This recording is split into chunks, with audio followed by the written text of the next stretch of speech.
Today I thought I would just go a little bit into ancient history, yeah, and then come to where we are today. Okay, so all of you have heard of the Varaha avatar? Yes? If you have not, which country are you in? The Varaha avatar is when Lord Vishnu, right? He takes the shape of the boar, and then for some reason the earth is drowning in water. We don't know why and how. But the boar lifts the earth up and brings it out of the water, right? Saves the earth, so to speak, right? Now, that may be a fantastic story and all that, but check out the shape of the earth. What is it? It's round, right? Which means that more than 10,000 years ago, we knew that the earth was round. Yes? Which Europe only accepted once they saw the Apollo pictures from space, right? In fact, we call geography Bhugol, right? It is goal, round. Isn't it? It's not Bhutatte, right? Okay? It is Bhugol. Okay? So we knew a very long time ago that the earth was round. And then we call the earth Jagat. Jagat means what? Jiski gati hai wo, meaning that which moves. Right? So, we knew that the earth was round. We knew that it was not stationary, that it was moving. And this was thousands of years ago. Yes? Interesting, huh? Okay. Okay. Let's go a little bit into space. Now there is this star called Antares. Okay, Antares. Ares means Mars. Red. This is also a red star, so it is called Antares. We like Mars. Okay. Now it is the 15th or 16th brightest object in the sky. Alright. Yet our elders, our ancients, they called it Jeshta. Okay. Now what does Jeshta mean? You know what Jeshta means? Jeshta means the biggest, the oldest, the eldest. Now, why would they call the 15th brightest object? Meaning there are many more brighter objects than this star in the sky. Why would they call it the biggest? Yes? Intuitively, something that is brighter should be bigger. Yes or no? Right? But they called this one, the 15th brightest, they called it the biggest. Turns out they were right. It is 40,000 times bigger than our sun. In fact, it is one of the biggest objects known to man. Yes? Now, just imagine, you've got this group of people who have managed to name a star the biggest, and this was 5,000-7,000 years ago. Yeah? Which is just a point in the sky. Okay? Okay. Not done with stars yet. Heard about the Great Bear, the Big Bear constellation?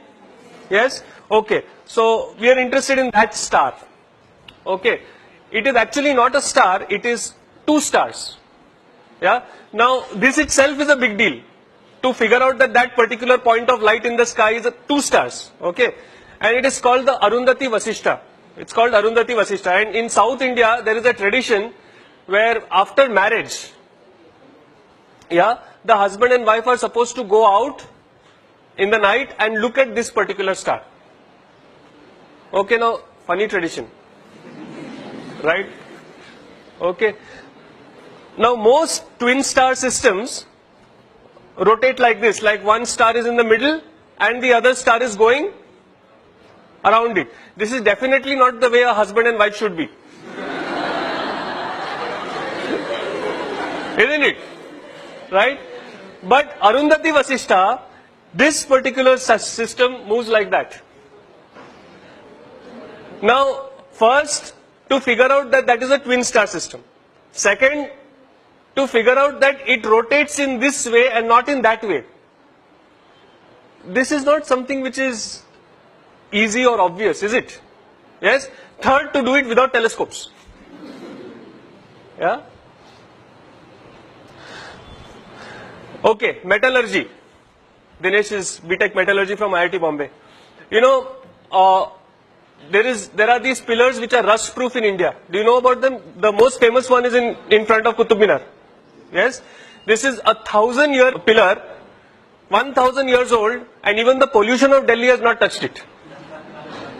Yeah, it is still not rusting. Yeah, and the other one, this is near Bangalore in Kollur. Yeah, where there is 750 centimeters of rain a year, 6 to 8 months a year, and this has been there for 2,400 years. Yeah, and it is rust proof, no rusting.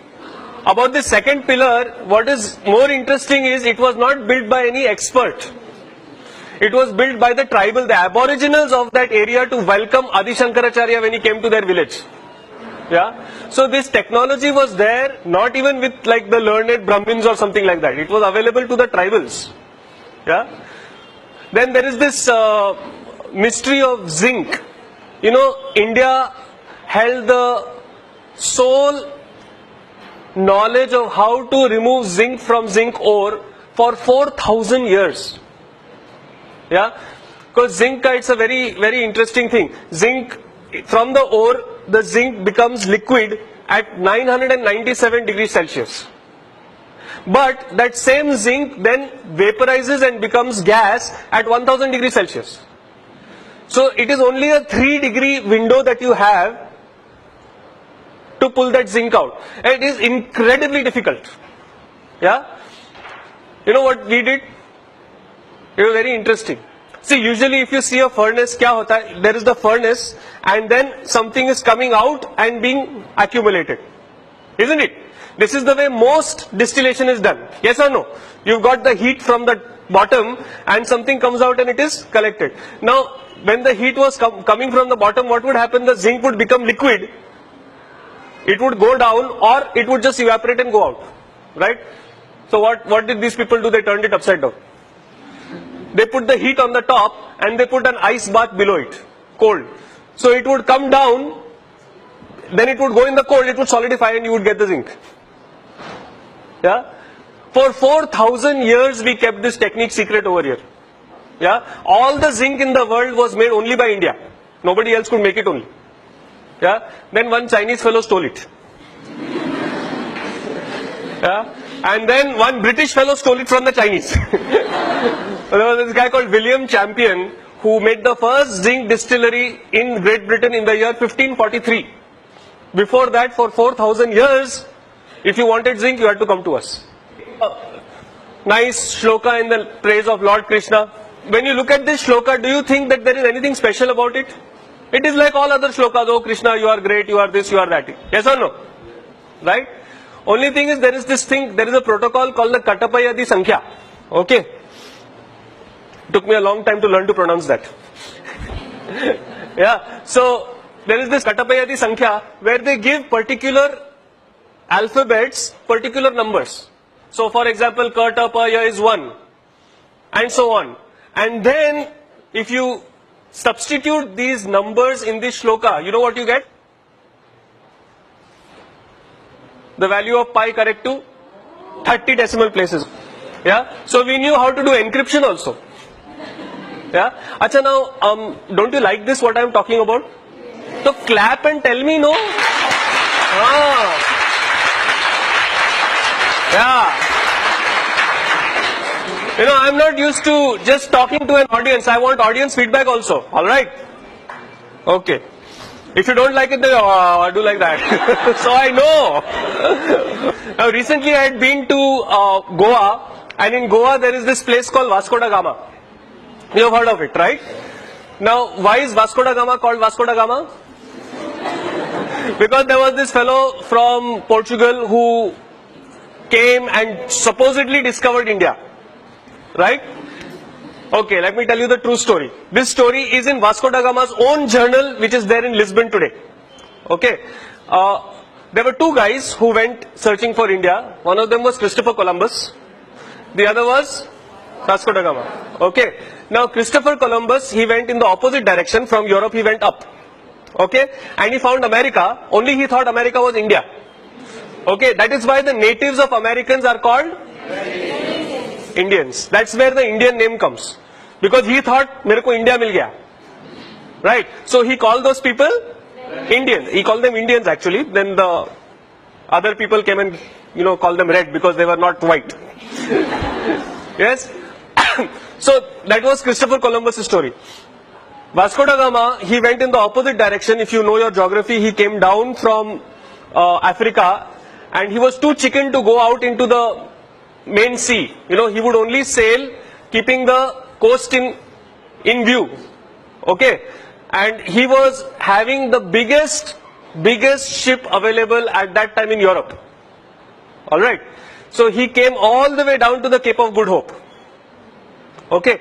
And over there, he was wondering, now how do I cross? Because from there to go to India, you have to go across the ocean, across the sea, right? Over there he met a Gujarati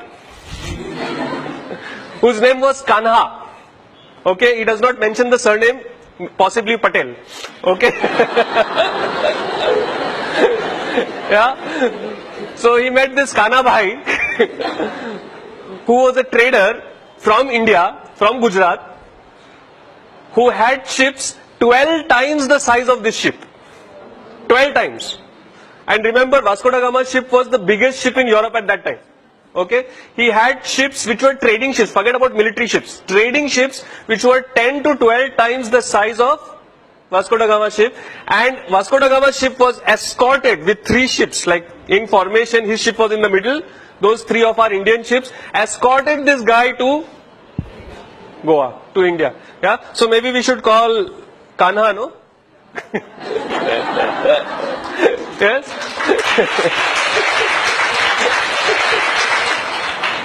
No, I mean, we could go on and on and on. The amount of history, the amount of knowledge that this country had was phenomenal.